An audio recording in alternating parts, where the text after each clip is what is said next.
እናት የሌለው ልጅ ያምርበታል። ይብላኝለት እመቤታችን የካደ ውዳቄ እብድ ውሻና እመቤታችን የካደ ንስሐ የለውም እንዳትለፋ። እመቤታችን የካደ እመቤታችን አንድ ነገር የተናገረ መንፈስ ቅዱስን የሰደበ ንስሐ የለውም። ልታው በእመቤታችን ላይ የተናገረ ሕያው እግዚአብሔርን ንስሐ የለውም እንዳትለፋ፣ እንዳታታልል ራስ። አባቶቻችን ሻሹ ያምርባቸው ነበር፣ ቆቡ ያምርባቸው ነበር። መርካቶ ገብቶ ተቸግረናል። የእናቴ ልጅ አይች መርካቶ ሻሹንም እየሸጠች ነው፣ ከበሮውን እየሸጠች ነው፣ መስቀሉን እየሸጠች ነው፣ ካባውን እየሸጠች ነው። እንደው ለመሆኑ የመስቀሉ የካባው የቆቡ ቦታ መርካቶ ነው?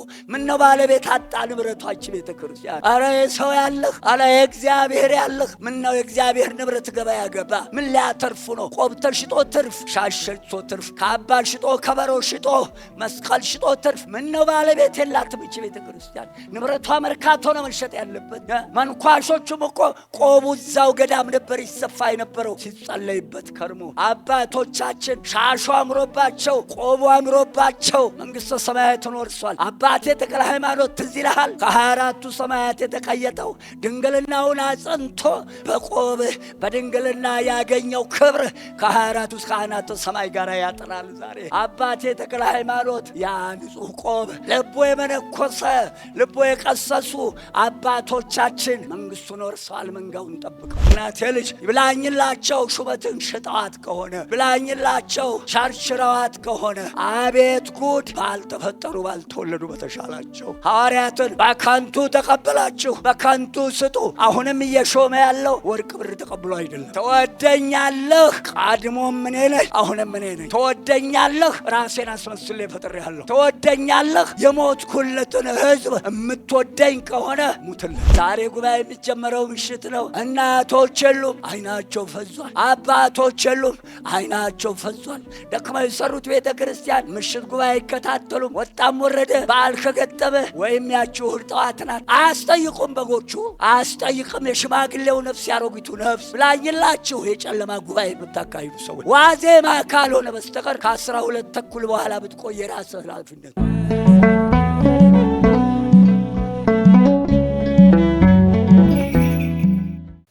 በስመ አብ ወወልድ ወመንፈስ ቅዱስ አሐዱ አምላክ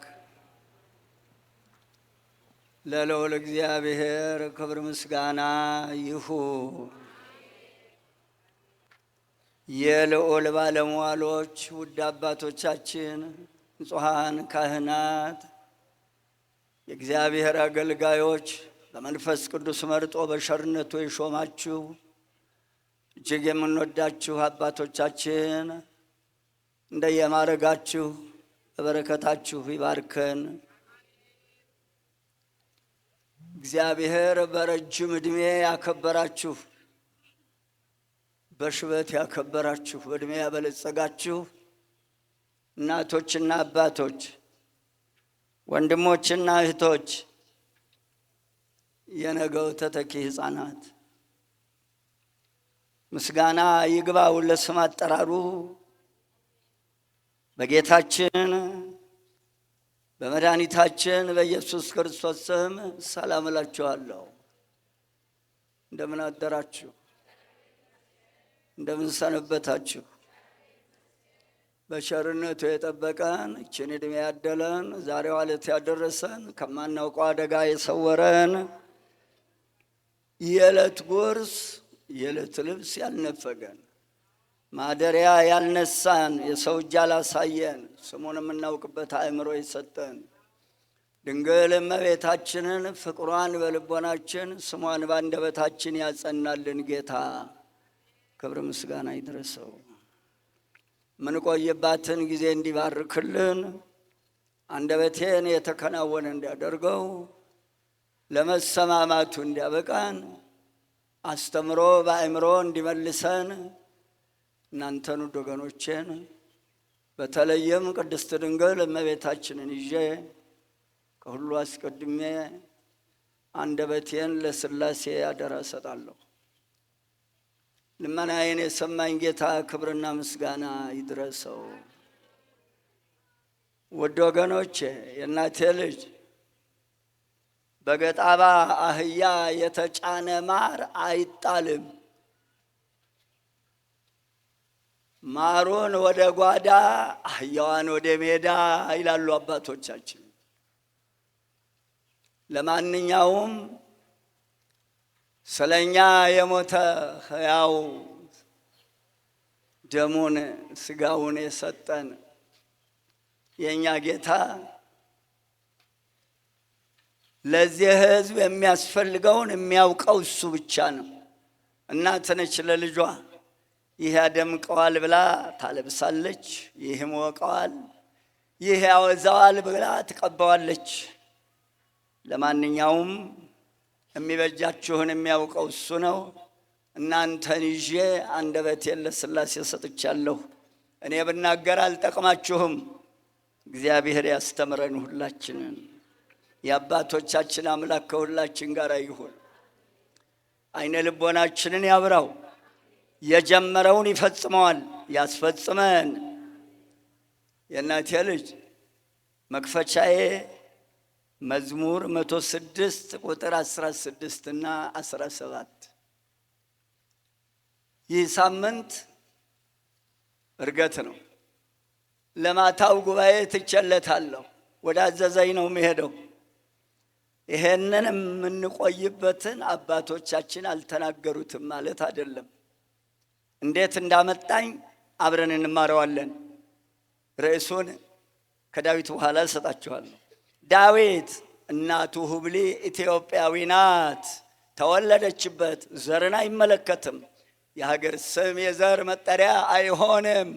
እግዚአብሔር ላደረባቸው ሰዎች አባቱ እሴይ ዳዊት በግረኛ የታደለ ጣት በገና የደረደረ አቤት ምን ጽፈ ይሆን? ምን ሰርታ ይሆን? ማንን አሳይተን? አቤት የታደለ ክንድ መሰንቆ ይመታ። ምን ሰርቶ የሆነ የኛ እየመታ በገናውን እየደረደረ መሰንቆውን እየመታ የዘመረው መዝሙር 106 ቁጥር 16 እስመ ሰበረ ሆህተ ብርት ወቀጥቀጠ መናስክተ ዘሐጺን ወተወክፎ እንፍኖተ ጌጋዮሙ። ትርጓሜ የዳዊት አምላክ ከኛ ጋር ይሁን። እንዲህ ይላል ቃሉ፣ የነሐሱን ደጆች ሰብሯልና። ምስጋና ይድረሰው የኔ ጌታ። ኃያላኑን አጥፍቷልና። ኃያላን ያለው ሰራዊት አጋንንትን ኃያላን ያላቸው እመቤታችንም በሉቃስ ወንጌል ሀብታሞቹን ባዶቸውን ሰዷቸዋል ብላ ተናግራለች። እነሆ ኃያላን ያለው ሰራዊት አጋንንትን ኃያላን አላቸው። እስከ 5500 ዘመን በዲያብሎስ ግዛት መኖራችንን ማስታወስ ነው። አንድም ጌታችን መድኃኒታችን ኢየሱስ ክርስቶስ ለእኛ ባደረገው የሞት ካሳነት መርገመ ሥጋን መርገመ ነፍስን አጥፍቷልና፣ አንድም ሰራዊት አጋንንትን ደምስሷልና፣ አሁንም ድምስስ ያርጋቸው መድኃኔዓለም ክርስቶስ። ወቀጥቀጠ መናስክተ ዘሐጺን የብረቱን መወርወሪያ ቆርጧልና ማለት ብረት ነሐስ ከወርቅና ከብር ክብራቸው ያንሳል። በተዋረድ ነገስታቱን መኳንንቱና መሳፍንቱን አለቆችና ኃያላኑን በመስቀሉ ለእኛ ባደረገው የሞት ካሳነት አጥፍቷልና ግፍ የሚሰሩትን አንድም ከላይ የተጠቀሱት ነገስታትም መኳንንትም መሳፍንትም አለቆችና ኃያላን ያላቸው ሰራዊት አጋንንትን ነው። እሱም እንዳቅሙ ይሾማል፣ በተዋረድ ባለቃ ያደርጋል እንዳቅሙ። እነዚህ ሹማምንት ተጠቅሰው በዓለም ላይ ሰራዊት አጋንንትን እነኚህን አሁን ያልናቸውን መሳፍንቱን መኳንንቱን ሰራዊቱን አለቆቹን ተጠቅመው አጋንንት መሳሪያ አድርገው ግፍ ይሰሩባቸዋልና እንዲህ ብሎ አመጣቸው ነቢየ ልዑል ዳዊት። ወተወክፎሙ ፍኖተ ጌጋዮሙ ስለ ኃጢአታቸው ተቸገሩ አእላፈ እስራኤል። ኃጢአት ችግር ያመጣል። ኃጢአትን አትስሩ፣ ከኃጢአት ራቁ፣ ለንስሐ ተመለሱ። አይላፈ እስራኤልን መናገር ነው። በእስራኤል እኛን መናገር ነው። እኛ እስራኤል ዘነፍስ ነን። አላፈ እስራኤል ልዑል እግዚአብሔርን በድለው ከኢየሩሳሌም ተሰደው ባቢሎን ወገራቸውን ትተው ወረዱ። እግዚአብሔር አምላክ በመጨረሻ 70ውን ዘመን ካሳለፉ በኋላ የደረቀውን ዛፍ አለምልሞ የደረቀችውን መሬት አረንጓዴ አልብሶ የደረቁ ምንጮቹን አመንጭቶ ማሳውን ገቦ አብቅሎ በበረከት ተቀብሏቸዋል። በበረከት ይጎብኘን መድኃኔዓለም ክርስቶስ። በረድኤት ለአብ ለወልድ ለመንፈስ ቅዱስ ምስጋና ይሁን። ዳዊት ከዚህ ይቆየን። የእናቴ ልጅ ርዕስ እሰጣችኋለሁ። አባቶች ያልተናገሩትም ብዬ አይደለም፣ እንደ ሰጠኝ። ታፈቅሩኒ ፈድፋደ እምእሉ። አይጉድ እባካችሁ፣ ወተት ሲረጋ 3 ነገር ይወጣዋል። ርግት ብለን እንስማ። ተዋሕዶ ቤተ ክርስቲያናችን ሁለመናዋ ስርዓት አለው። እዚህ አሁን ይህ ቀራንዮን ያስታውሰናል። ስሙ ለዘላለም የተመሰገነ ይሁን። አትሮንሱ መጎናጸፊያ ለብሷል። እመቤታችን ናት። የወርቅ መጎናጸፊያ ለብሳ ደርባ ደራርባ በንጉሱ ቀኝ ትቆማለች። አትሮንሱ የእመቤታችን ምሳሌ ወንጌሉን ይሸከማልና ካህኑ ከምስራቅ፣ የሕዝቡ ፊት ወደ ምስራቅ፣ ፀሐዩ የሚወጣው ከምስራቅ፣ ፀሐዩ ክርስቶስን ለማየት ያብቃን። በአትሮንሱ በእመቤታችን የመጣው ቃል እግዚአብሔር ልቦናችን እንዲከፍት መስቀሉን እያየን ነው። መስቀል ከላይ ነው፣ ከመሬትም 3 ክንድ ርቆ ነው። ክንድ ከስንዝር ርቆ ነው የተሰቀለው ጌታ። እነሆ ትርጓሜ ከእነዚህ ይልቅ ትወዳኛለህን? ኃይለ ቃሉ ያለው የዮሐንስ ወንጌል ምዕራፍ 21 ቁጥር 15 የምንቆይበት ከ15 እስከ 17 ሳብ አደርገዋለሁ። እግዚአብሔር በረድኤት አይለየን። የእናቴ ልጅ ጸጋውን ክብሩን ያድለን። ጌታችን መድኃኒታችን ኢየሱስ ክርስቶስ ስለምን ቅዱስ ጴጥሮስን ጠርቶ ከነዚህ ይልቅ ትወደኛለህ ብሎ ጠየቀው? ጌታችንም አንደኛ የጠየቀበት ምክንያት ሊቀ ካህናት አድርጎ ሾሞታልና፣ 2 መድኃኒታችን ኢየሱስ ክርስቶስ የሚሰጠውን ትእዛዝ በነቃ አእምሮ ሆኖ እንዲቀበለው ለማንቃት ከነዚህ ይልቅ የሚል ጨምሮበታል ሲጠይቀው። አስተውሎ አሁንም እነሆ የእኛ ጌታ ስለምን ጴጥሮስ አላለውም? በጥንተ ስሙ የዮና ልጅ ስምዖን ሆይ ብሎ ጠራው። ስለምን እንመጣበታለን። መድኃኒታችን ኢየሱስ ክርስቶስ ወደዚህ ዓለም የመጣው በአበው ቀደምትና በነቢያት በመጻሕፍት የተናገረውን ለመፈጸም ነው። በመሆኑም እስራኤል በነቢያት የተነገረውን የታዘዘውን ሕገ ኦሪትን ሙሉውን የተጻፈውን በደንብ ያውቃሉ። ከልጅነታቸው ጀምሮ 10ቱ ትእዛዛትን እንደ ውዳሴ ማርያም ጥጥ ነው የሚያደርጓት። ልመለስ ወደ ነገሬ እናቴ ልጅ። ጌታችን በቀደመው ትእዛዝ ዘዳግም 6 ከ4 እስከ 9 እንዲህ ተጽፏል። ጌታችን በጥንተ ስሙ ሲጠራው የጥንቷን ሕግ አስታውሶ እንዲህ ነው ወይ የምትወደኝ ነው ጥያቄ። ልብ አድርጉ። በጥንተ ስሙ ጥንተ ስብከቱን አንስቶ እንዲህ ነው ወይ የምትወደኝ ነው። እንዴት ተጽፎ ነበረ ነው ጥያቄው። ስማ እስራኤል ነቢየ ልዑል ሙሴን እነሆ ጠርቶ ስማ እስራኤል እግዚአብሔር አምላክ አሐዱ ውእቱ፣ እስራኤል ሆይ ስማ አምላካችን ልዑል እግዚአብሔር አንድ እግዚአብሔር ነው። አንድም እስራኤል ሆይ ስማ ፈጣሪህ አንድ አምላክ ነው። አንድም እስራኤል ሆይ ፈጣሪህ ልዑል እግዚአብሔር አንድ እንደሆነ ስማ። ወአፍቅሮ ለእግዚአብሔር አምላክከ፣ አንተም አምላክህ ልዑል እግዚአብሔርን እንዲህ ውደደው ወበኩሉ ልብከ ወበኩሉ ነፍስከ ወበኩሉ ኃይልከ ወበኩሉ ሕሊናከ በፍጹም ልብህ በፍጹም ነፍስህ በፍጹም ኃይልህ በፍጹም ሕሊናህ ፈጣሪ አምላክህ እግዚአብሔርን ውደድ። ትወደኛለህ ይሆናል ልጅ ሕገ ኦሪትን ያውቃል። እንዲህ ነው ወይ የምትወደኝ? በጥንተ ስብከቱ ለሙሴ በተሰጠች ሕግ ነው ወይ የምትወደኝ?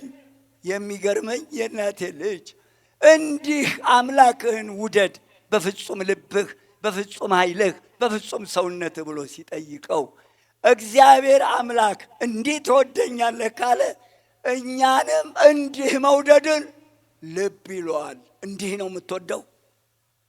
እያው ልብህን እያንዳንዳችሁ በዚህ መስተዋትነት ራሳችሁን እዩ። እንዲህ ነው የምትወዱት? ልባችሁ ከእግዚአብሔር ጋር ነው። ነፍስህ ከእግዚአብሔር ጋር ነው። ኃይልህ ከእግዚአብሔር ጋር ነው።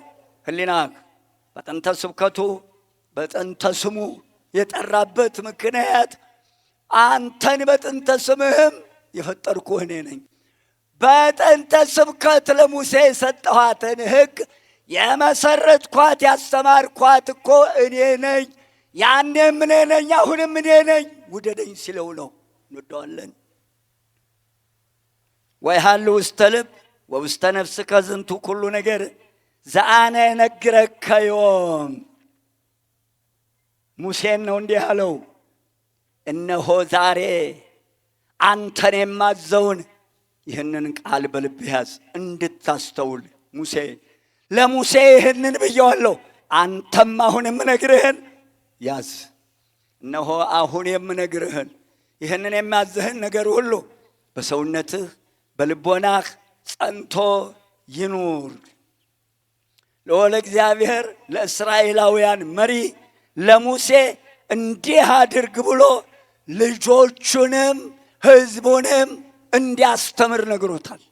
እማዝነው ስለ ሙሴ ልጆች ሰው ሲናገር ሰምታችሁ ታውቃላችሁ ወይ? ከአባታቸው አልሆኑ ወይ ከሕዝቡ ጋር አልሆኑ፣ ባክነው ቀርተዋል። የእኛ ልጆችስ ለመሆኑ ዛሬ እሁድ ሰንበትን ቅዳሜና እሁድን ጉዞ ብሎ የሚንከራተቱትን በሰንበት ጉዞ የለም ብሎ ይተናገራል። መንገድ ዘግተው ኳስ የሚጫወቱ ልጆቻችሁ ቅዳሴ ያስቀድሱም አይመለከታቸውም፣ ስጋው ደግሞ አይመለከታቸውም። ሰብስባችኋል፣ ነግራችኋል። ሙሴ ልጆችህንም ሕዝቤንም አስተምር። ልብ በል ይህንን እያለው ነው ቅዱስ ጴጥሮስን። በጴጥሮስ ቦታ የተቀመጥን ልብ እንበል። በዚህ መስተዋትነት ራሳችንን የዮና ልጅ ስምዖን ሆይ ትወደኛለህ? ያ ዘዳግም 26 ቁጥር 16 እስከ 19 አምላክህ ልዑል እግዚአብሔር ይህን ሥርዓትና ፍርድ ታደርግ ዘንድ አዞሃል። ልዑል እግዚአብሔር እንደ ሰጠ ተስፋ ገንዘቡና ሕዝቡ መሆንህን አስተውል። ገንዘቡ እኮ ነን፣ ሕዝቡ እኮ ነን። ባለቤት አለን፣ ባለቤት አለን። እንደውም ምን ይላሉ አባቶቻችን? ትንሽ ስጋ እንደ መርፌ ተወጋ። ድንግል ማርያም ስጋችን ናት። መድኃኔዓለምን ወልደዋለች። ትንሽ ስጋ እንደ መርፌ ተወጋ። ይሰማዋል በእኛ የሚደርሰው ሁሉ። ተጠንቀቅ። በእኛ የሚደርሰው ሁሉ ይሰማዋል። ወንድምና ወጥ የምናስፈራራበት አለን የምናስፈራራበት።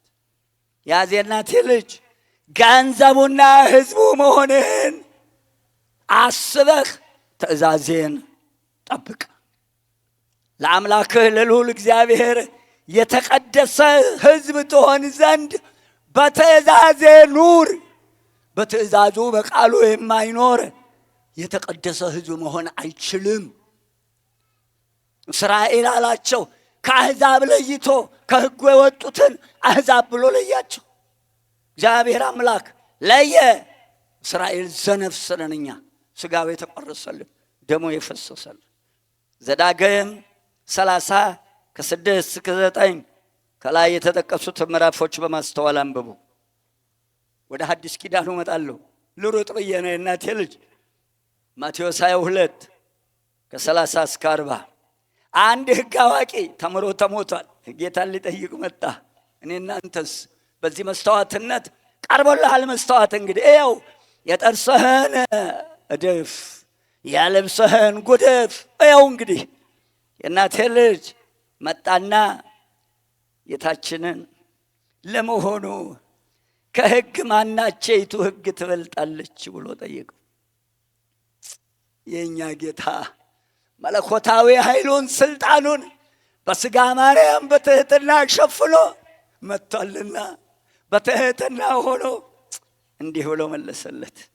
ጌታችንም ያን አዋቂ አምላክህ እግዚአብሔርን በፍጹም ልብህ፣ በፍጹም ነፍስህ፣ በፍጹም አእምሮህ፣ በህሊናህ ውደድ የምትል ናት። ፊተኛይቱ ትእዛዝ ዛቲ ትእዛዝ አባይ ቀዳሚት፣ የቀደመችው ታላቂቱ ትእዛዝ ይህች ናት ብሎ መለሰለት። ልብ በሉ። ወካልእታሂ አንተ እንተ ትመስል አፍቅር ቢጸከ ከመ ነፍስከ፣ ሁለተኛይቱ ደግሞ ይህች ናት። ይህችውም አፍቅር ቢጸከ ወንድምህን ውደድ የምትል ናት። አንድም ባልንጀራህን እንደ ነፍስ ውደድ የምትል ናት። እንዲህ ብሎ መለሰለት ለሕግ አዋቂ። እንዲያውም ወበእላ ክልኤቲ ትእዛዝ ተሰቅሉ ኦሪት ወነቢያት፣ ኦሪትና ነቢያት በእነዚህ በሁለቱ ትእዛዛት ይፈጸማሉ። በእነዚህ በሁለቱ በፍቅረ ቢጽና በፍቅረ እግዚአብሔር ኦሪትና ነቢያት ተጠብቀው ጸንተው ይኖራሉና ብሎ ነገረው። የእናቴ ልጅ አስተውሉ። በጥንተ ስሙ ጠራው። በጥንተ ስሙ የጠራው ቀድሞ ከመወለዴ በፊት የተማርከውን የጥንቷን ሕግ የወሰንኩ እኔ ነኝ፣ አሁንም የምነግርህ በፊት ያለሁት እኔ ነኝ እያለው ነው ያለው። በጥንተ ስሙ የጠራው ልብ ብላችሁ እዩ። ጌታችን እነሆ ታፈቅረኒኑ ፈድፋደ መሉ፣ ከእነዚህ ይልቅ ትወደኛለህ ብሎ ጠየቀው። አንተ ኦሪትና ነቢያትን ታውቃለህ፣ በእነዚህ በሁለቱ ጽግ ፍቅረ ቢጽና ፍቅረ እግዚአብሔር ጸንተዋል። አንተ በዚህ ጸንተሃል እያለው ነው፣ እየጠየቀው ነው። በዚህ ጸንተህ ነው ወይ የምትወደኝ? መልስ ይሰጣል። ጠየቀው። ማርቆስ 12ን ይዩት። ሌላው እንዳለ ሆኖ ከመ ታፍቅር ቢጸከ ከመ ነፍስከ ይላል። ሉቃስም 10 ላይ እንዲሁ ይቀጥላል። ባልንጀራህን እንደ ራስህ ውደድ፣ ባልንጀራህን እንደ ራስህ ውደድ የምትል ሕግ ናት። ወዝንቱ ይሄ ይስም ኩሉ መባ ወመስዋዕት። በእነዚህ በሁለቱ ወንጌሎች ላይ ባልንጀራን መውደድ ከመስዋዕትና ከመባ ሁሉ ይበልጣልና እኔ ደግሞ መስዋዕት ሆኜ በፊትህ ተሰውቻለሁና እንዲህ ነው ወይ የምትወደኝ ነው እያለ ያለው። ሁላችሁም ራሳችሁ ይህ ፍቅር በእኛ ልቦና አለ ነው? እንደው ዝም ብለን ነው የምንሄደው? ወአፍቅር ቢጸከ ከመ ነፍስከ፣ ሁለቱ ቃላቸው አንድ ነው። ማርቆስም ሉቃስም ባልንጀራህን እንደ ራስህ ውደድ የምትል ናት። የእናቴ ልጅ አስተውሉ። የዮና ልጅ ስምዖን ሆይ በጥንተ ስብከት የቀደመውን በነቢያት የተናገርኩት አሁንም በሥጋ ሆኜ የምናገረው እኔ ነኝ። እነሆ የእናቴ ልጅ አስተውሉ። አባቶቻችን ከሕገ ወንጌል የተማሩትን ተግባራዊ አድርገው ኖረውበታል። እስቲ አባቶቻችን እንይ። ሻሻቸው ያምር ነበር ከካባው ከበርኖሱ ጋር። ሙሽሮቹም እኮ በበርኖስ ነበረ ይዳሩ የነበሩ፣ ያምሩ ነበር ሙሽሮቹ። መሶበ ወርቋ ህብስቱን ይዛ ከፊት ከፊት ይሄን ነበረ። ዛሬ ምንድን ነው ያላችሁት? የምንድነው የሆነ ሊጥ ይቀርባል እዛ፣ እግዚአብሔር አይጣል። መሶበ ወርቋ የለ አዲስ ስም ይሰጣት ነበር። አዲስ ጎጆ ስትመሰረት መሶበ ወርቋ እመቤታችን፣ ህብስቱ መድኃኔዓለም፣ በሥጋው ደግሞ ይመሰረት የነበረ ጋብቻ በመናፈሻው ሲለፋ ውሎ ዛሬ 10 ደቂቃ ትምህርት፣ አባት እናት ሞቶ 10 ደቂቃ ትምህርት። እግዚአብሔር ያጥናሽ። አይ መጨረሻችን ቀልድ ሕዝቤ ገንዘቤ መሆኑን ገንዘብህና ገንዘብህ ገንዘቤ መሆኑን እወቅ ያለው ቅዱስ ጴጥሮስን። ይህ ሕዝብ ገንዘቤና ገንዘብህ መሆኑን እወቅ። ይህ ሕዝብ የእግዚአብሔር ገንዘብ ነው። ንዑስ ርዕስ፣ አዲስ ርዕስ። ወካዕበ ትእዛዘ ሐዲሰ እጽፍለክሙ፣ ዳግመኛ አዲስ ትእዛዝ እጽፍላችኋለሁ፣ እንግዳ ትእዛዝ እጽፍላችኋለሁ። አንደኛ ዮሐንስ መልእክት ምዕራፍ 2 ቁጥር 8 ላይ ያለ ቃል ምዕራፍ 2 ከ7 እስከ 11 ያለውን እናንተ ታነቡታላችሁ። የምፈልጋቸውን ቃሎች ጠቅሼ ያልፋለሁ። በዚህ የተጻፈው ቃል ምን ይላል? እነሆ የቀደመችይቱ አሮጌይቱ ትእዛዝ እንዳለች ናት፣ እሷን አልጽፍላችሁም አላቸው። ምን ማለቱ ነው? የእናቴ ልጅ አሮጌይቱ ትእዛዝ አለ። የጌታ ቃል ያረጃል፣ አሮጌ ይሆናል ማለት ነው? አይደለም። አሮጌይቱ ትእዛዝ ያለው ከሙሴ እችን ቃል ጌታ እስከተናገረበት ዕለት ድረስ የነበረውን የዘመን ብዛት 5500 ዘመን ሙሉ በስቃይ የኖረውን የአዳምን ልጆች ሁሉ የዘመኑን ብዛት የኖረበትን ለመናገር አሮጌይቱን ትእዛዝ አይደለም የምጽፍላችሁ፣ እሷ እንዳለች ናት አለው። እሷ እንዳለች ናት፣ እኔ ግን አዲስ ትእዛዝ እጽፍላችኋለሁ አለው። ከዛም ወረዳልና የዮሐንስ ወንጌል ምዕራፍ 14 ላይ ወእመሰ ታፈቅሩኒ እቀቡ ትእዛዝ፣ ከላይ ምን ብሎታል? ታፈቅረኒኑ ፈድፋደ ምሉ፣ ብትወዱኝ ትእዛዜን ጠብቆ የሚል አስተምሯል ወንጌሉ ላይ። አሁን ደግሞ ምን አለው? እነሆ የዮና ልጅ ስምዖን ሆይ ትወደኛለህ አለው። ትእዛዜን ጠብቃለሁ። አሁን ደግሞ ትወደኛለህ አለው። ወካዕበ ትእዛዘ ሐዲሰ እጽሕፍ ለክሙ፣ ዳግመኛ አዲስ ትእዛዝ እጽፍላችኋለሁ፣ አንድም እንግዳ ትእዛዝ እጽፍላችኋለሁ። ያዜ እናቴ ልጅ ሄደ።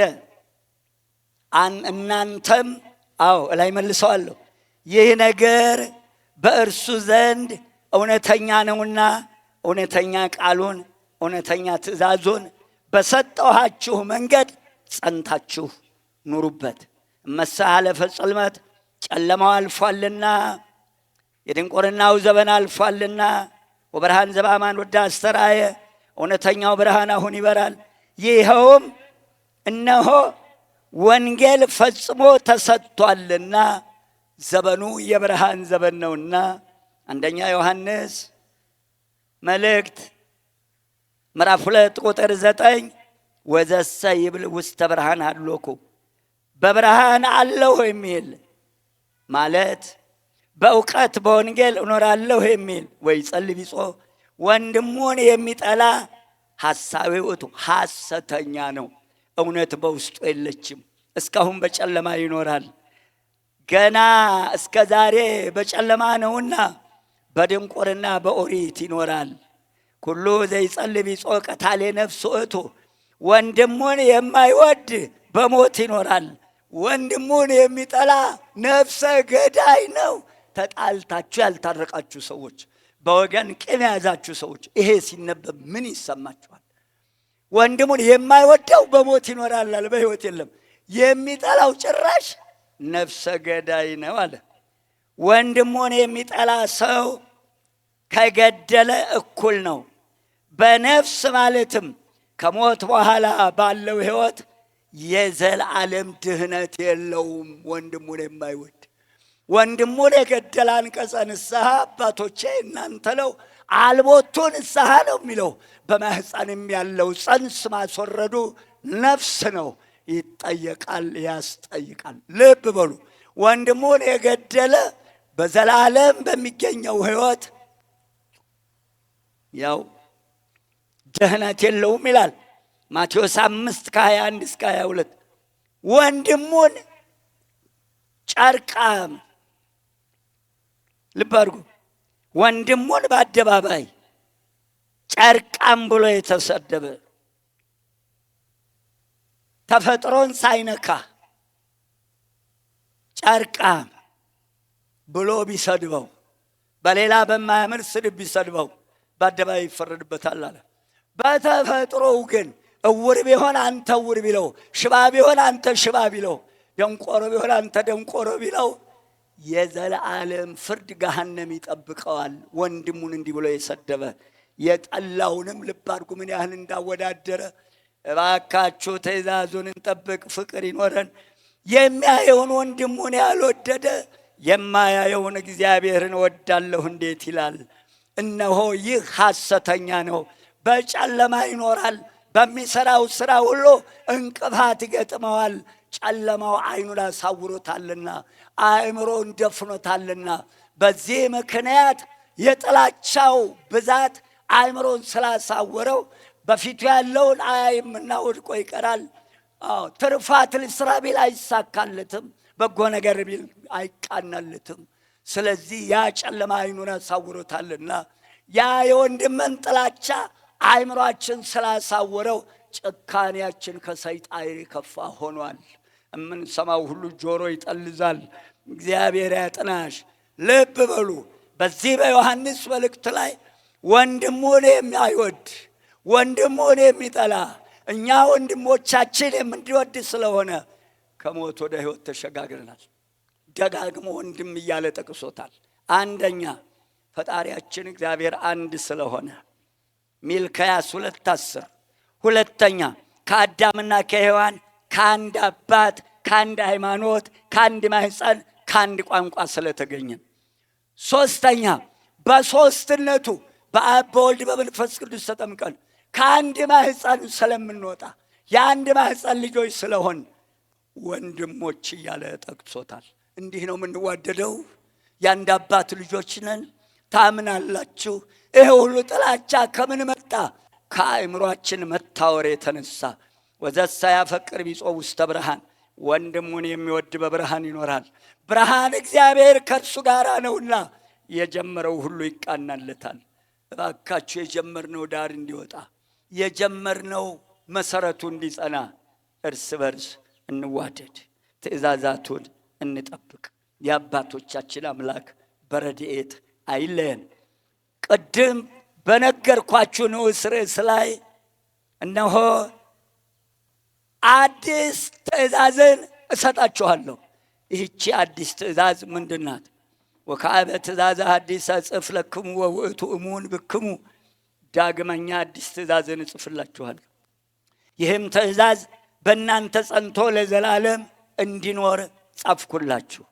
አዲስ ትእዛዝ የዮሐንስ ወንጌል ምዕራፍ 15 10 እና 12 ቁጥር ወዛቴ እቲ ትእዛዝ እንቲአየ ወዘንተ አዘዝኩክሙ ከመ ትትፋቀሩ በበይናትክሙ በከመ አነ አፍቀርኩክሙ።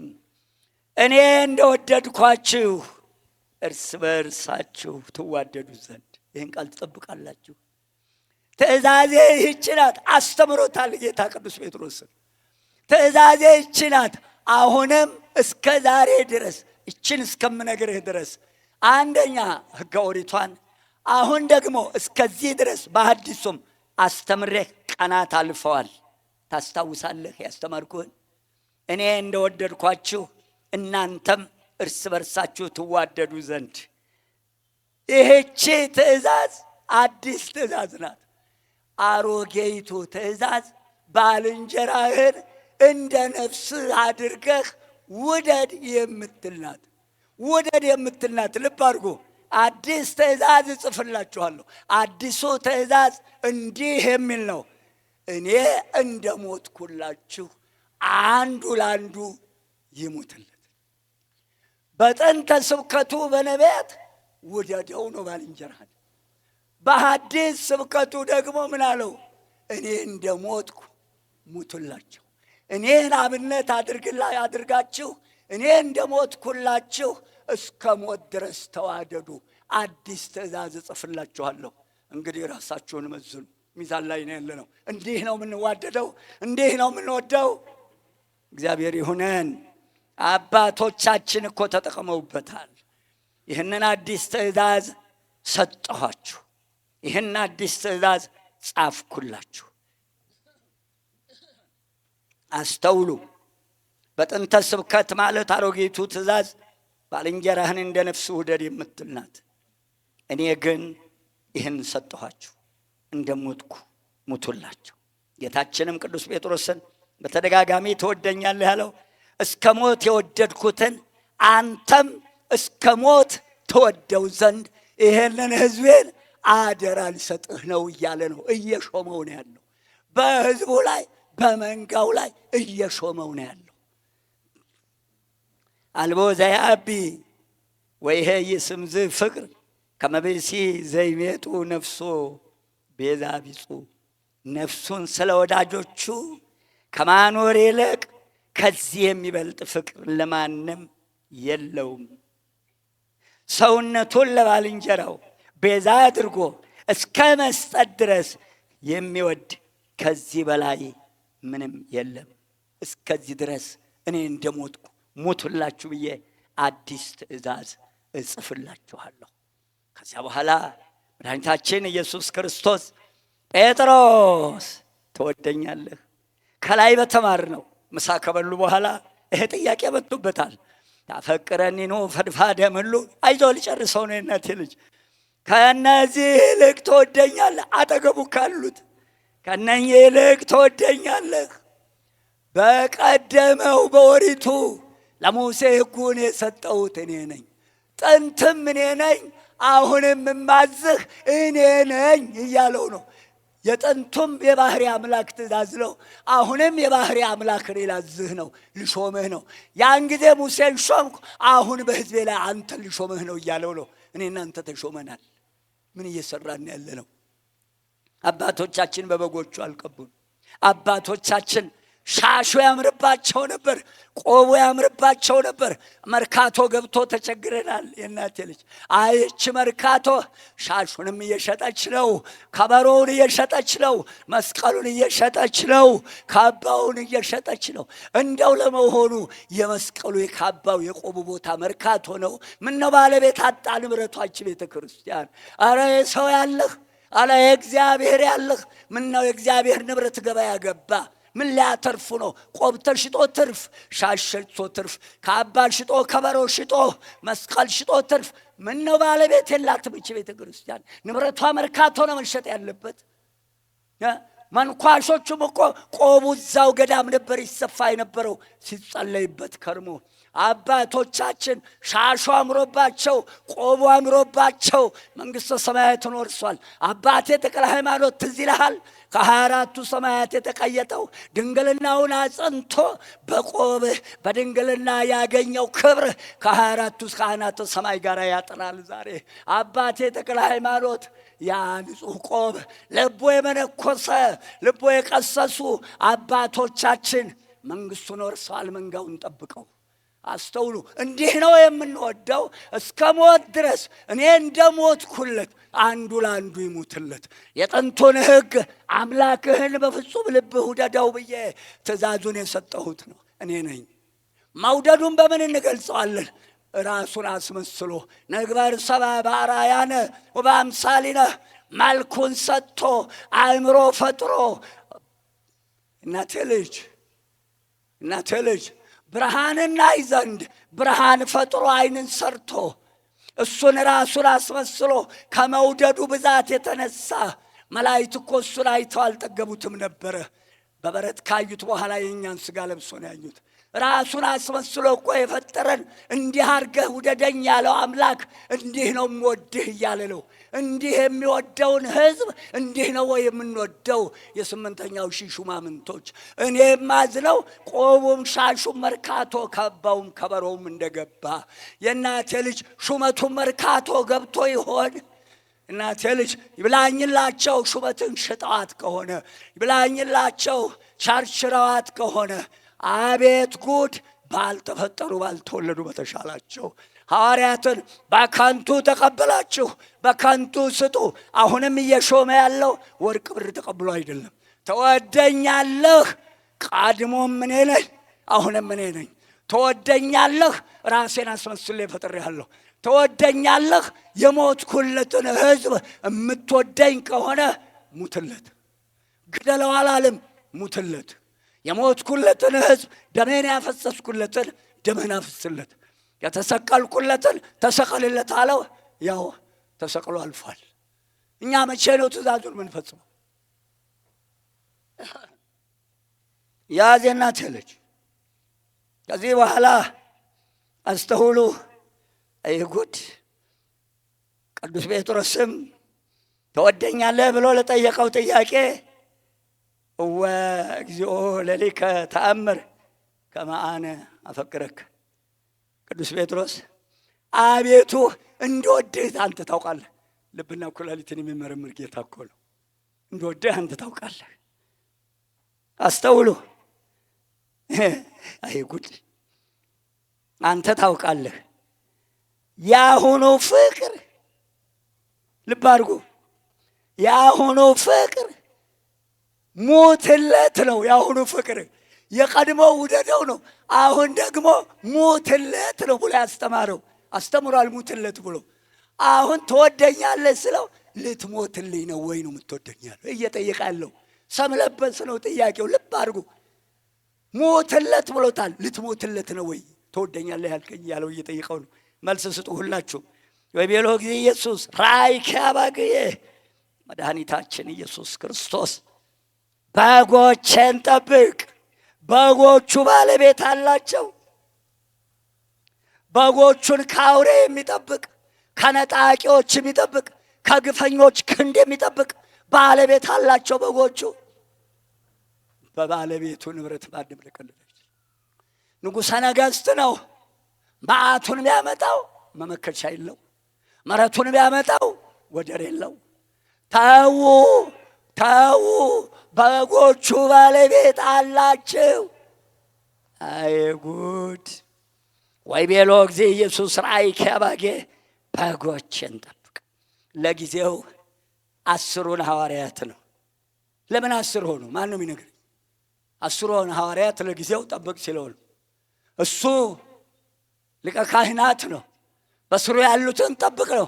ዛሬ በሱ ቦታ ያሉ አባቶቻችን ሊቃነ ጳጳሳት፣ ንጹሐን አባቶቻችን፣ ቅዱሳን አባቶቻችን፣ ሕጉን አጽንተው ለዚህ ክብር የበቁ አባቶቻችን የሚሾሟቸውን ካህናት ይጠብቁ ዘንድ እነሆ እንዲህ አድርጎ አደራ ሰጥቷቸዋል። እየሾሙ አደራውን እያስተማሩ መንጋውን ያስጠብቃሉ። ንጹሐን አባቶቻችን ጳጳሳት፣ ሊቃነ ጳጳሳት በሱ ቦታ አይተተኩ። እንዲህ ነው ወይ የምትወደኝ? ሞትላቸው። አዲሱ ትእዛዝ የቀደመችው ትእዛዝ እኔው የሰጠኋት ባልንጀራህን ውደድ ነበር። አሁን ሙትለት የምትል ነው። እንድትሞትለት ነው የሾምኩህ እያለው ነው። እንድንሞትለት ነው ለዚህ ሕዝብ የተሾም ነው። እንድንገለው አይደለም፣ እንድናታልለው አይደለም፣ እንድንዘርፈው አይደለም። ይብላኝላችሁ ሳይገባችሁ በ8ኛው ሺህ ሹመት ውስጥ የገባችሁ በ8ኛው ሺህ ሹመት ሺህ ሞት ይሉ ነበር አባቴ ሲያስተምሩ። ሺህ ሞት ተቀጥሏል። አንዱንም አትመክት እንኳን ሺህ። ከዚህ በኋላ ፍጻሜው ለ10ሩ ይሁዳ በራሱ መንገድ ሄዷል።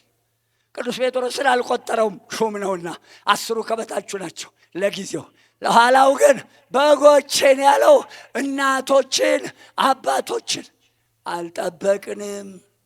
አዲስ አበባ ስገባ እዚህ እስጢፋኖስ ጉባኤ እሑድ ነበረ። የእናቴ ልጅ 10 ሰዓት ጀምራለሁ፣ 12 እንወጣ ነበር። ዛሬ ጉባኤ የሚጀመረው ምሽት ነው። እናቶች የሉም፣ አይናቸው ፈዟል። አባቶች የሉም፣ አይናቸው ፈዟል።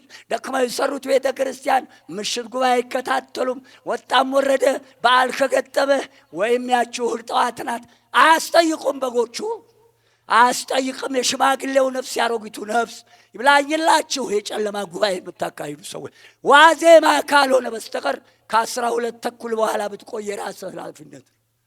አሮጊቶቹ አያስፈርዱም፣ እናቶች አባቶች አያስፈርዱም። በጎችን ጠብቅ፣ አሮጊቶቹን እናቶችን አባቶችን ጠብቅ። አደራ የተሰጠው። ቀጥላለሁ።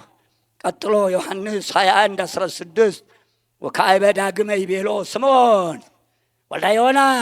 አሁንም በጥንተ ስብከቱ ነው የሚጠራው። ልብ አድርጉ። አሁንም በጥንተ ስብከቱ ሲጠራው በጥንተ ስብከቴ ላይ ተመስርተህ አሁን በሐዲስ ኪዳን ባስተማርኩህ ለዛ ውደደው ላልኩህ ወንድም ሙትለት፣ እኔ ሞቼለታለሁ። እኔን አብነት አድርጋችሁ በጎቼን እስከ ሞት ድረስ ጠብቁ። የት ነው ያለ ነው? የት ነው ያለ ነው? ምን እየሰራን ነው ያለ ነው? አለው እኮ ስርዓት ነበረው። ታስታውሳላችሁ? እዚህ የነበራችሁ እሁድ ቅዳሜ ሙሉ ጉባኤ አልነበረንም? ዓርብ ከ10 ሰዓት ጀምሮ አልነበረንም? ቁርስ እዚሁ አድርገን ምሳ እዚሁ በልተን ሙሉ ቀን ጉባኤ፣ ቅዳሜ ከ2 እስከ 6 ከ8 እስከ 12 እሁድ ከጠዋቱ ጀምሮ እስከ 6 ምሳ እዚሁ በልተን እስከ 12 ሰዓት አልነበረም? እናቶች ተካፍለው በብርሃን ቤት ይገቡ አልነበረም? ገና እሁድ ጠዋት ገና ምኑ ሳያዝ አይዟችሁ ቁሙም፣ እንደው ማህበራዊ ኑሮም እቺ በሳምንት አንድ ቀን ናት። ህዝቡ ገና ወንጌል ሳይጀመር ጭንቅላቱ እልም ብሎ እንዲሄድ ያደርጉታል። ጉባኤውን አይሰማም። የሚሄድበትን ሲያሰላስል ባዶውን ተመልሶ ሄድ። ታው የሚያስጨይቀንን ነገር አንስራ። ርግት ብለህ ስራህን ስራ። እንደው ስንት ደርሼ የሆነ እናቴ ልጅ አይ ደህና ነኝ ጥቂት ነች የቀረችኝ አይዞህ የእናቴ ልጅ። ሁለተኛ ጊዜ የዮና ልጅ ስምዖን ሆይ ትወደኛለህ? አሁንም በጥንተ ስብከቱ እየጠራሁ ነው ያለው። በፍጹም ነፍስህ በፍጹም ኃይልህ ውደድ ነው የሚለው የጥንቱ። ወቤሎዎ እግዚኦ አንተ ተአምር ከመአነ አፈቀረከ። አንተ ልብና ኩላሊትን የምትመረምር አምላክ፣ ጥንትም አንተ ዛሬም አንተ ጌታዬ አንተ ታውቀኛለህ። እንዲወድህም አንተ አጽናኝ፣ አንተ ታውቃለህ ሲል እንዲወድህ አንተ አጽናኝ እያለው ነው። ያጽናን መድኃኔዓለም ክርስቶስ። አሜን አትሉም? የእናቴ ልጅ አላችሁ?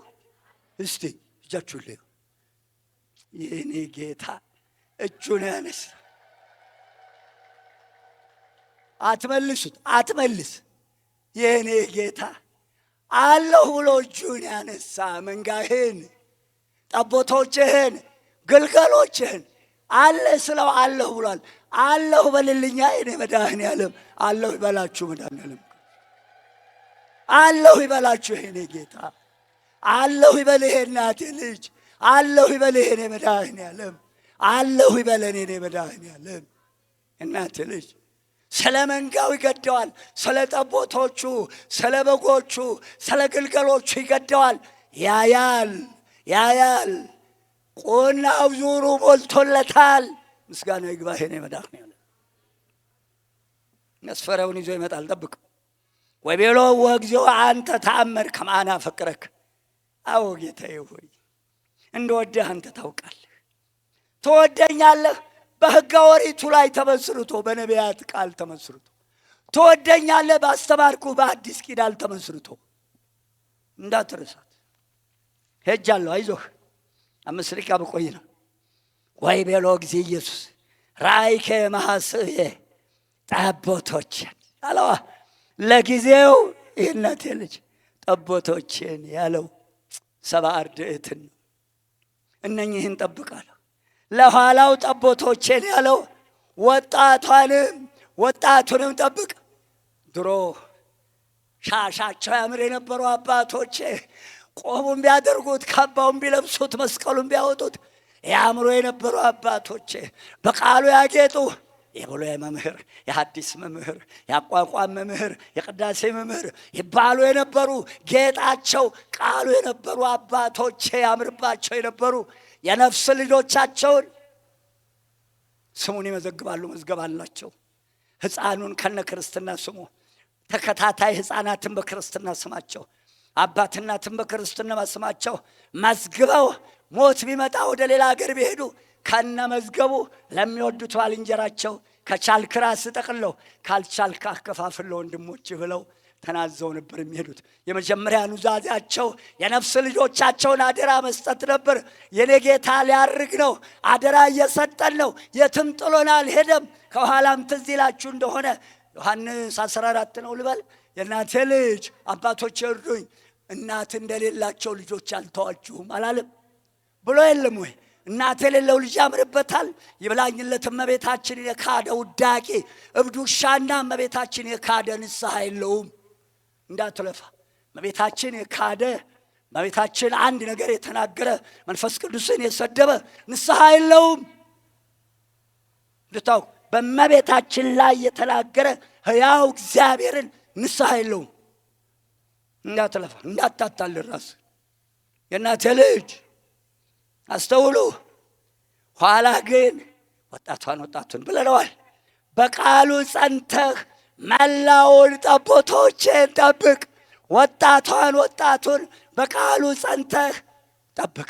ትወደኛለህ? እምወደውን ሕዝቤን ጠቦቶቹንም እነሆ በጎቹንም እምወደውን የተሰቀልኩለትን በአምሳሌ መልኬን አስመስዬ የፈጠርኩትን ሕዝቤን ጠብቅ። ገንዘቤ ነውና ሕዝቤ ነውና ጠብቅ። በእግዚአብሔር ሕዝብ ላይ የእናቱ ልጅ ይብላኝላችሁ። ሰው ያለቀሰባችሁ፣ ሰው ያስለቀሳችሁ ሰዎች፣ እንባ የፈሰሰባችሁ ሰዎች፣ እንባ የሰበረው ትንሣኤ የለውም። ቢታመም አይድንም፣ ቢሰበር አይጠገንም፣ ቢወድቅም ያነሳው የለም። ሰው የጣለውን እግዚአብሔር ያነሳዋል። እግዚአብሔር የጣላችሁ ሰዎች ወዮላችሁ። እግዚአብሔር አምላክ በበጎቹ ላይ በመንጋው ላይ ግፍ የሚሠራውን አንስቶ ነው ነቃቅሎ የሚጥለው። እግዚአብሔር እንዳይጥላችሁ መንጋው ላይ ግፍ አትስሩ፣ ሰው አትጥሉ። አንድ ማኅፀን፣ አንድ ፈጣሪ፣ አንድ አምላክ፣ አንድ አባት ነው ያለን። 30 አባት የለን። 30 አባት እንዳይሆን መጨረሻው የእናቴ ልጅ ወይ ቤሎ 60 ስምዖን ወላ ዮና። ሶስተኛ ጊዜም ልብ በሉ። ለምን 3 አደረገው? ቀድሞም 3 ነን። አብ አካል አለው፣ ወልድ አካል አለው፣ መንፈስ ቅዱስ አካል አለው። አብ ፀሐይ ነው፣ ወልድ ፀሐይ ነው፣ መንፈስ ቅዱስ ፀሐይ ነው።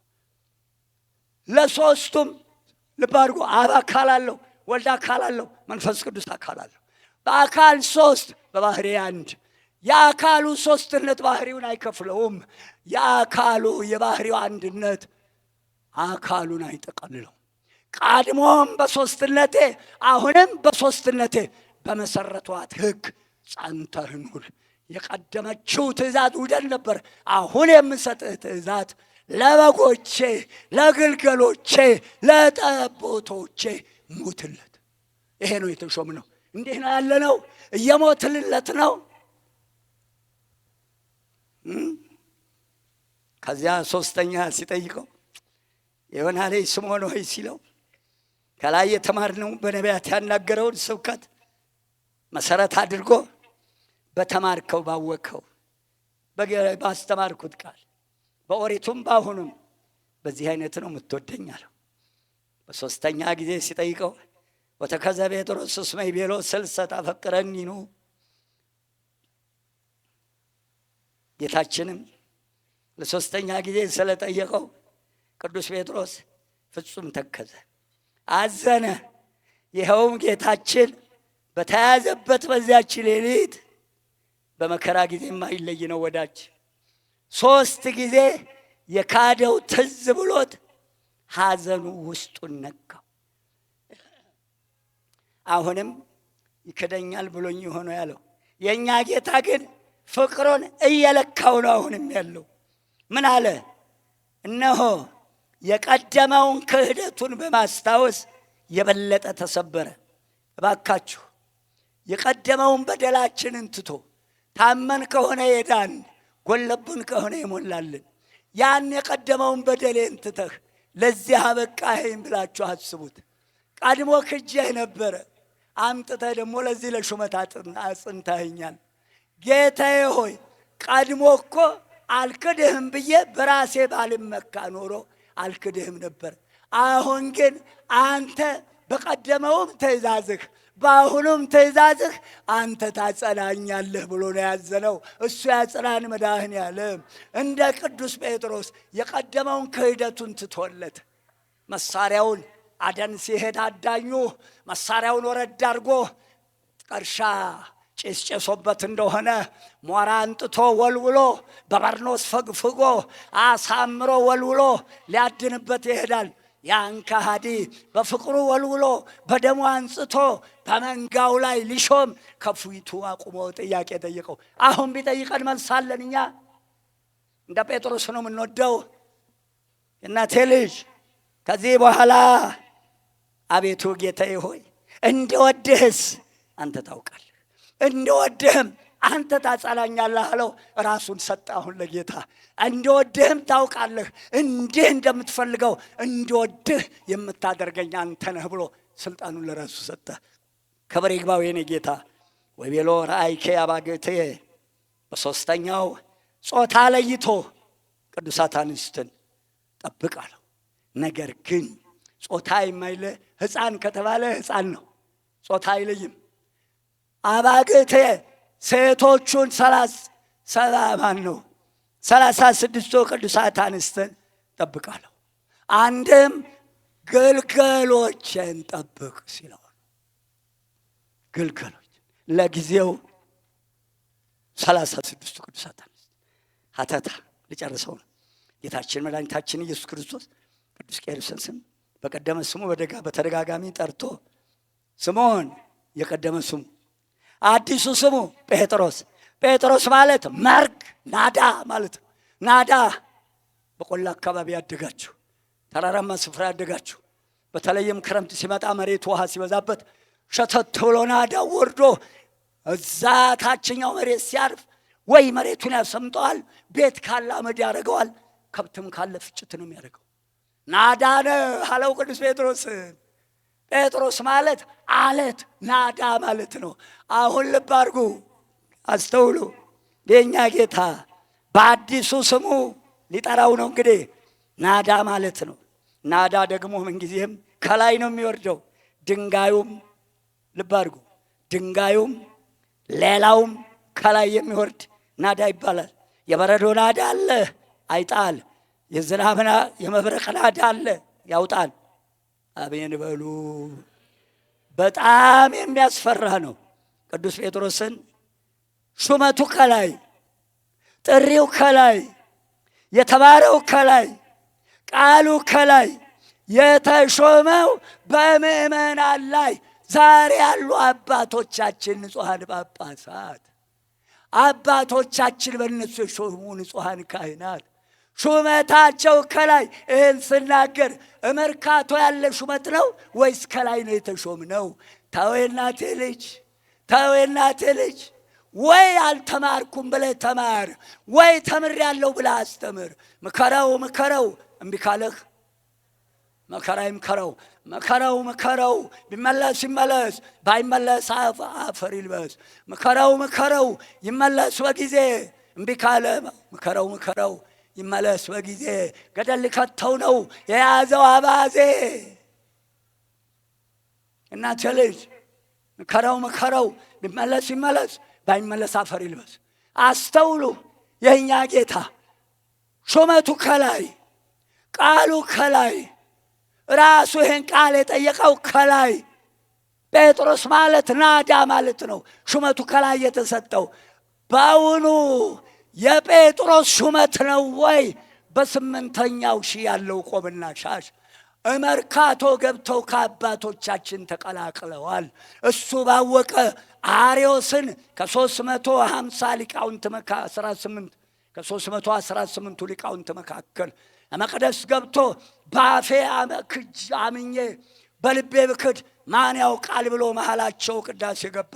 ልዑል እግዚአብሔር ከመቅደሱም አስወጥቶ እነሆ ከመቅደሱም አስወጣው፣ ሙሉ ሆድ ዕቃውንም አስወጥቶ እግዚአብሔር አምላክ እድሜውን ቆረጠው፣ ገደለው አርዮስን።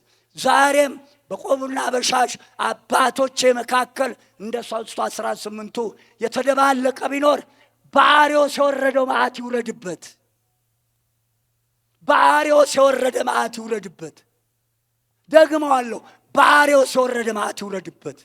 መቀለጃ አይደለም፣ የአባቶቻችን መቀለጃ አይደለም። በንጹሐን አባቶቻችን በንጽህና በተሾሙ ሊቃነ ጳጳሳት በንጽህናቸው በሾማቸው ካህናት መካከል የምን ማደነባበር ነው? ይለይ መድኃኔዓለም ክርስቶስ ይለየው። ጴጥሮስ አለዋ ሹመቱ ከላይ፣ ቃሉ ከላይ። አውርድባቸው አስተምራለሁ። አጋንንትን ላይ ሲወርድባቸው የሚያንቀጠቅጥ እነሆ አጋንንትን ከመመናን ልቦና የሚያባርር የሚያሸሽ ስልጣን ሰጠ። መናፍቃን የቃሉ ናዳ እየወረደባቸው እየደነገጡ እየፈሩ ከመመናን ይለያሉ። በዚያን ጊዜ በ318ቱ መካከል አሸምቆ የገባው መንበሩ ድረስ ህብስቱን እስከ መቀበል የደረሰ አርዮስ ያ የ318ቱ ቃል ሹመታቸው ከላይ ስለነበረ ከመቅደስ መንጥቆ አውጥቶ ከአጥር ውጭ አንጀቱን ዘርግፎ ሜዳ ላይ ጥሎታል አርዮስን። ያን አምላክ ነው አባቶቻችን ያስተማሩት። ያንን አምላክ ነው አባቶቻችን የነገሩት። ያን አምላክ ነው እነኛ 318ቱ ያጸኗት ጸሎተ ሃይማኖትን ደግሞ እነኛ አባቶች በሰጡን ሕግ ነው ጸንተን የምንኖረው። የእናቴ ልጅ አስተውሉ፣ ነግረውናል አባቶቻችን። መናፍቅና እብድ ውሻ መድኃኒት የለውም። የእናቴ ልጅ ያ ቃል እየወረደባቸው ከአባቶቻችን መካከል መናፍቃን እየደነገጡ ይለያሉና አስተውሉ። አንድም በተማረው ቃል በቀን ሐሩር በሌሊት ቁር በአሕዛብ ደፋታና ፉከራ የማይናወጥ አለት ነህ፣ በመከራም የማትናወጥ አለት አድርጌ ሾሜሃለሁ አለው። አይኔ መድኃኔዓለም ክብር ምስጋና ይግባዋ። የእናቴ ልጅ ድምፃችሁን ልስማው አላችሁ? እሺ አድምጡኝ፣ አድምጡ። ምን ያህል የሞተለትን ሕዝብ እንደሚወደው 3 ጊዜ ጠይቆ እንዲህ አድርጎ ነው የሾመው። በዚህ ትእዛዝ በዚህ ቃል መሰረት ጴጥሮስ ተብለው ነው እነዚህ ካህናት የተሾሙት። ልብ አድርጉ። ንጹሐን አባቶቻችን ቤተ ክርስቲያናችን ያላትን መስፈርት አሟልታ ያን አሟልተው የተገኙትን ካህናት እንዲህ አርጋ ነው ጴጥሮስ ብላ የምትሾማቸው። በእነኚህ ነው መንጋውንም ያስጠብቀው መድኃኔዓለም። ከዚህ ውጭ ያሉትን መድኃኔዓለም አያውላት፣ አያሳድራት፣ ይለየው። እስከ መቼ ድረስ ፈጽመህ ትረሳኛለህ? እስከ ማዕዜኑ እግዚኦ ትረሳኒ ለግሙራ እስከ ማዕዜኑ እግዚኦ ትመይጥ ገጸ ከምኔ። አቤቱ እስከ መቼ ድረስ ፈጽመህ ትረሳኛለህ? እስከ መቼ ድረስ ትካዜ ይሆናል? እስከ መቼ ድረስ በነፍሴ መካከላለሁ? አቤቱ ጠላት አሸነፍኩት እንዳይል ለሞትም እንዳልተኛ ዓይኖቼን አብራ። የረዳኝን እግዚአብሔርን አመሰግነዋለሁ፣ ለልዑል እግዚአብሔር ስም እዘምራለሁ። መዝሙር 12 ጸልዩት። የእናቴ ልጅ እስከ መቼ ድረስ ነው የምናለቅሰው? እስከ መቼ ድረስ ነው የምናዝነው? እስከ መቼ ድረስ ነው? ሰፌዱ እኮ በእጁ ነው ያለው። እናቴ ልጅ ሆኜ በሰፋችው ሰፌድ ስንዴውን አቅርባ እንዲህ ስትለው ያጅራታም ቱር ቱር ቱር እያለ ይወጣል። የእናቴ ሰፌድ እንኳን የሚያዞረውን ለሰውም አይበጀውን እንክርዳድ የሚለይ ሰፌድ ነበራት። የኔ ጌታ ሰፌዱ እኮ በእጁ ነው ያለው። ማንሹ በእጁ ነው። አውድማው እሱ ጋር ነው ያለው። ያዘራዋል፣ ይወቃዋል፣ ያሄደዋል። የሚቸግረው ነገር የለም። መዓቱ ያልቅበት፣ ምሕረቱ ያልቅበት። አቤቱ እንደ ቸርነቱ ጎብኘን። ይኸውም ጥንተ ስብከት አስተውሎ በመከራም ያጸናው ዘንድ መሆኑን ለመናገር ጴጥሮስ አንተ አለት ነህ፣ ቤተ ክርስቲያኔን በአንተ ላይ መሰረታታለሁ። ይኸው የአባቶቻችን የጴጥሮስ ምትኮች በጴጥሮስ የተመሰረቱ ቤተ ክርስቲያን በእነሱ ላይ ተጣለችባቸው አባቶቻችን ሕጓን ስርዓቷን አስከብረው የሚኖሩ የእናቴ ልጅ አስተውሉ። ይኸውም ጥንተ ስብከት ነቢያት የተናገሩትን እኔ ደግሞ ባስተማርኳችሁ ቃል መሰረት የምትወደኝ ነህ ወይ ብሎ ቅዱስ ጴጥሮስን ፍቅሩን በአምላካዊ ስልጣኑ ሁሉን ያውቃልና ለክቶ ገምቶ ለይቶ መንጋውን እንዲጠብቅ እግዚአብሔር አምላክ ጥንትም የነበረ ሙሴን የሾመ አምላክ በአዲስ ኪዳን አለት ነህ ብሎ ሾመልን። ክብር ምስጋና እስከ ዘላለሙ ለእሱ ይሁን። የመጀመሪያው በጥንተ ስብከት፣ ሁለተኛይቱ ትእዛዝ ደግሞ በአዲስ ኪዳን የእናቴ ልጅ ራሱን የእኛ ጌታ መስዋዕት አድርጎ ሰጥቶ አዲስ ትእዛዝ እጽፍላችኋለሁ ብሎ አዲስ ትእዛዝ ሰጠን። በተደጋጋሚ በጥንተ ስብከቱ ጠየቀው። ነቅቶ በጎቹን ጠቦቶቹን ይጠብቅ ዘንድ አደራ ሰጠው። ዮሐንስ 14 15 ቁጥር 21 23ን አንብቡት።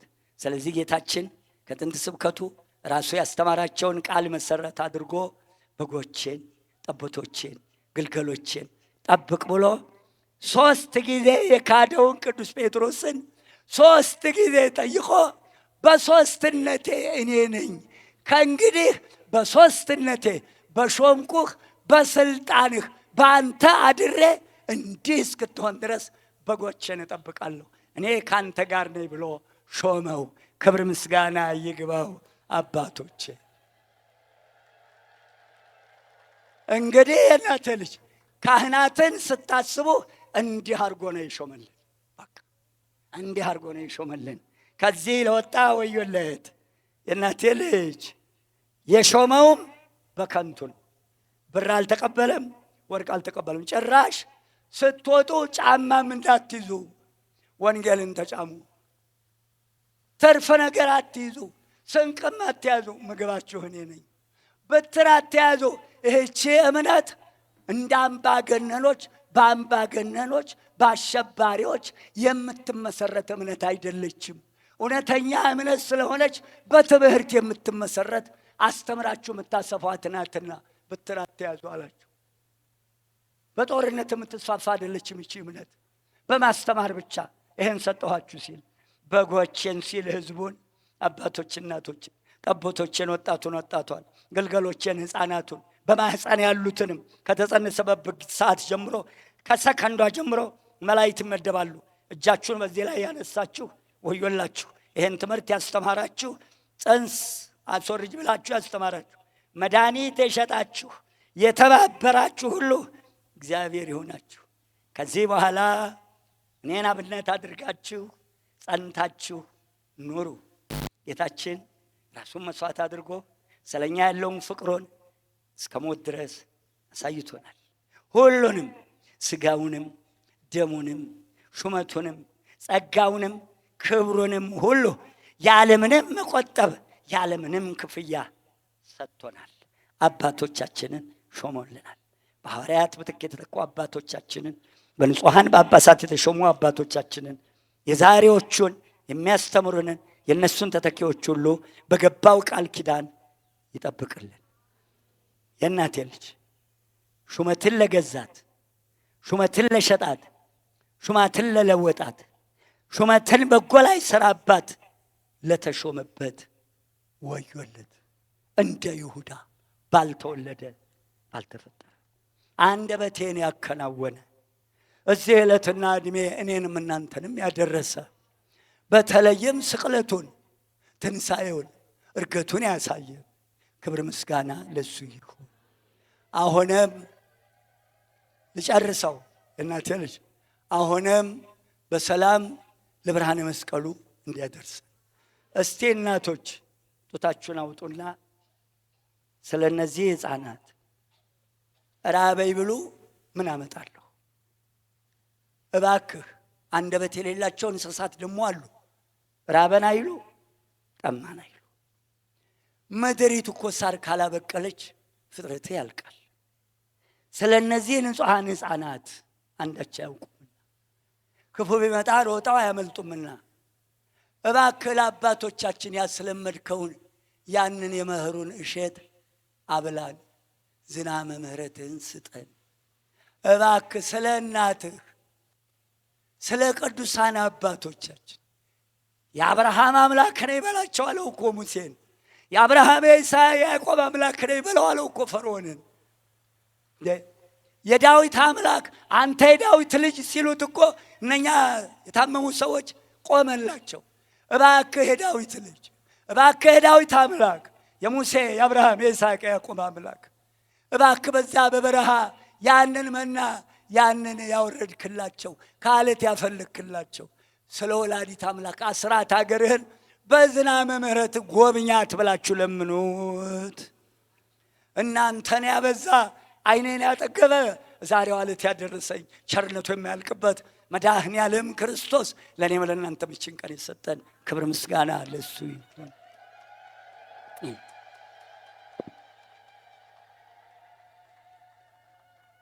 ከዚህ ጉባኤ የሚያስቀረን እንቅፋት አያምጣብን፣ ከጉባኤው አይለየን። ልዑል እግዚአብሔር እንዳዘን አንገት እንደደፋን አያስቀረን፣ የሰው እጅ አያሳየን፣ በስደት በረሃብ አይቅጣን። ስሙ የተመሰገነ ይሁን።